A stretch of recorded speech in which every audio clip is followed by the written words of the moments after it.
Merhaba sevgili dostlar, kanalıma öncelikle hepiniz hoş geldiniz. Bugün yine sizin için çok güzel kitaplar ayarladım.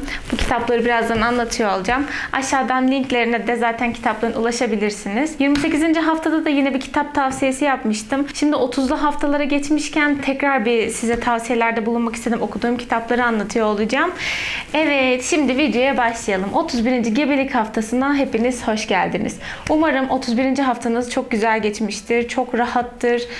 Su gibi akıp gitmiştir, yani öyle umuyorum. Artık geri sayımlar başladı.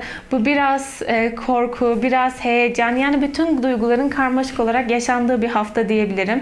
Benim için çok karmaşık bir hafta oldu. Heyecanlı bir yapım olduğunu artık hepiniz biliyorsunuz. Bu heyecanların sonucu olarak maalesef geceleri rüyalarım bayağı bir karışıyor. Bebek hareketlerinin vermiş olduğu mutluluk, sonrasında gebelik hakkında yaptığımız araştırmalar, bebek gelişimiyle yaptığımız araştırmalar derken günüm tamamen bu şekilde geçiyor diyebilirim ve sonrasında geceleri de uykularımda çeşitli doğum senaryoları içinde buluyorum kendimi.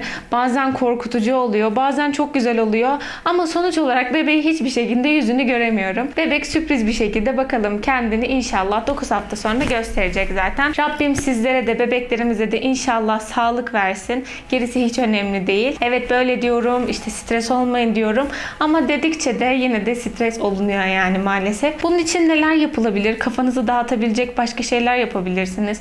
Mesela farklı kitaplar, farklı romanlar okuyabilirsiniz. Veya kendinize değişik hobiler edinebilirsiniz. Mesela şimdi haftalar yaklaştıkça bebeğiniz için bir şeyler yapabilirsiniz. Mesela bu hani el örgüsü beceriniz varsa amigurumi bebekler var. Ben de örüyorum. Hatta size göstereyim. Biz bunu mesela annemle beraber örmüştük. Bir kısmını annem yaptı, bir kısmını ben yaptım. İşte aksesuarlarını diktim falan. Böyle güzel tatlı şeyler ortaya çıkarabiliyoruz. Şimdi kapı süsü falan da yapacağım Allah kısmet ederse. Onları da sizinle yine paylaşıyor olurum. İşte gece rüyalarını azaltabilmek için uykudan önce son bir saat kendimi başka şeylere vermeye çalışıyorum. Mesela telefondan uzaklaşmaya çalışıyorum olabildiğince. Örgü örüyorum. Örgü örmek iyi gelebiliyor bana. Size neler iyi geliyorsa, hatta bana verebilecek bir tavsiyeniz varsa yorumlara yazabilirsiniz. 31. gebelik haftası itibariyle ben bir büyüme hata yaşadık gibi hissediyorum. Çünkü bu zamana kadar hiç fiziksel olarak bir değişim yaşamadım diyordum ama bu hafta böyle bir karnım büyümüş gibi hissediyorum.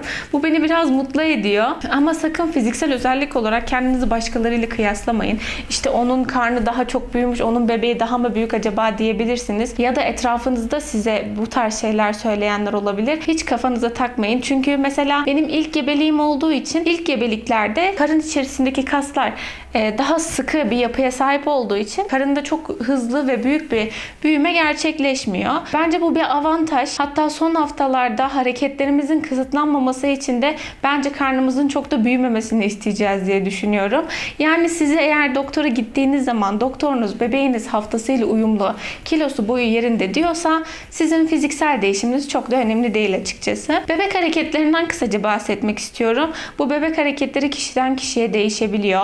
Hatta gün içerisinde saatten saate bile değişebiliyor. Benim mesela gün içerisinde hareketli olduğum zamanlarda hiç hissetmediğim oluyor.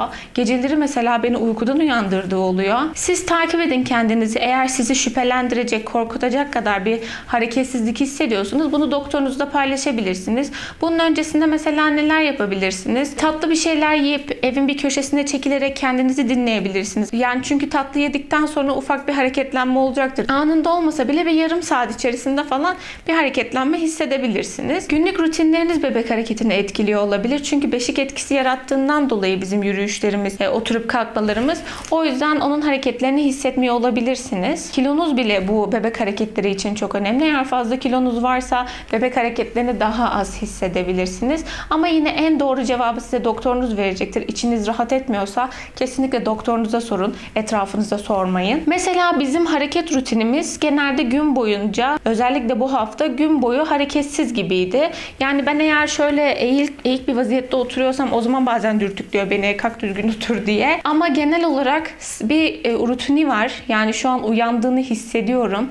Hissediyorum dediğim saat mutlaka 5.30-6 gibi bir uyanık oluyor yani. Sabah namazı vakti tam da. Sabah namazına uyanıyorum. Ondan sonra bir hareketlenme hissediyorum.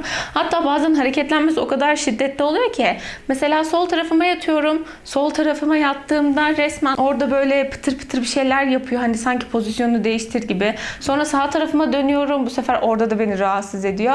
O keyifli olsun diye ben de sağa sola dönüp dönüp duruyorum. Bu hafta kasılmalarım maalesef devam ediyor. Hatta şu an bile biraz var. Ama beni çok da rahatsız etmiyor açıkçası. Rahatsız ettiği zaman zaten mesela oturur pozisyondaysam kalkıyorum. Kısa yürüyüşler yapmaya çalışıyorum. Eğer ayaktayken böyle bir şey olursa oturuyorum ya da uzanıyorum. Siz de yine kendinize nasıl ne iyi geliyorsa onu yaparak kendinizi rahatlatabilirsiniz.